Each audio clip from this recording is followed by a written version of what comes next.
Hello and welcome to this third Sunday of Lent. The readings of the next two Sundays are based for large numbers of people at that time who are coming into the church, those who are being received at Easter. We say, why has the Messiah come? What has he come to do? And instead of kind of explaining what he has come to do, Jesus tells a lovely story. And in the story, if you read it again and again, it brings out very deep truths. And it can open your heart to him and understanding him, because the stories speak to our hearts. While the explanations only speak to the head, the woman of Samaria comes to draw water, and she begins to go from her head to her heart. Jesus said to her, "Give me a drink." "How can you, a Jew, ask me for a drink? You're a Samaritan woman." This lady is very interesting. Jesus is coming through the territory of Samaria, and he is sitting down and with his disciples because they've gone into the village to get some food, because they're going onwards towards Jerusalem. Now the lady, when she comes, sees him sitting all alone. And the first thing you ask is, how come this lady was alone with Jesus? Because in those days, women and men were not allowed to be alone together. As soon as she saw him, she should have walked away.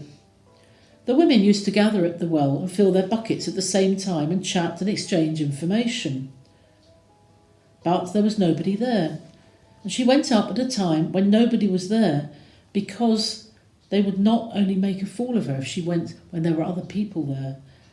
They made her feel worse than she actually was. She had a history. She felt bad about herself, so she avoided the other ladies. But she was a tough lady, and she didn't care about what anybody thought, really. And so when Jesus said to her, "Would you give me a drink?" she kind of gets angry and she says, "How can you, a Jew, ask me, a Samaritan, for a drink? Don't you understand? We're not even supposed to talk to each other." And then Jesus, who was very sweet and kind, said, "If you asked who the one was that was giving you or asking for a drink, he would give you living water, and that water would bubble up in your heart, and that will be the water that he gives you." He stops for a minute and he says, "Give me this water. I don't have to come to the well so often if I have this water that's always there, that never runs out." She sort of half believed. And she begins to have a niggling, or maybe there's something more to being pushing around in this little village. Maybe I don't have to hate being laughed at. Maybe I need to be taken a bit more seriously. And so she begins to talk to him. "I know that the Messiah is coming, the one called the Anointed, and when he comes, he will tell us everything." Jesus said to her, "I am he, the one who is speaking to you." The woman left her water jar and went into the town and said to the people, "Come, see a man who has told me everything I have done. Could he possibly be the Messiah?" What a transformation from head to heart. This conversion is the acceptance of a personal relationship with Christ, a sincere adherence to him, and a willingness to conform one's life to his. And when you look at her, you know that she has fallen in love again, but this time, for the first time, she's fallen in love in the right place. And that is the love of the story. And they too begin to believe, those who hear her. She is a bearer of truth. She's not somebody who's trying just to make a reputation for herself. It's this woman who was the disgrace of the village, who has found something new and precious.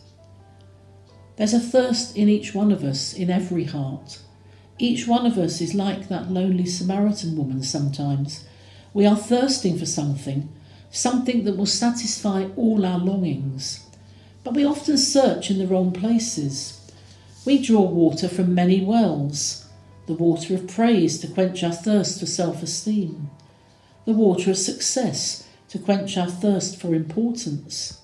The water of pleasure to quench our thirst for joy. And yet we still remain thirsty. For only God can give us what we are looking for.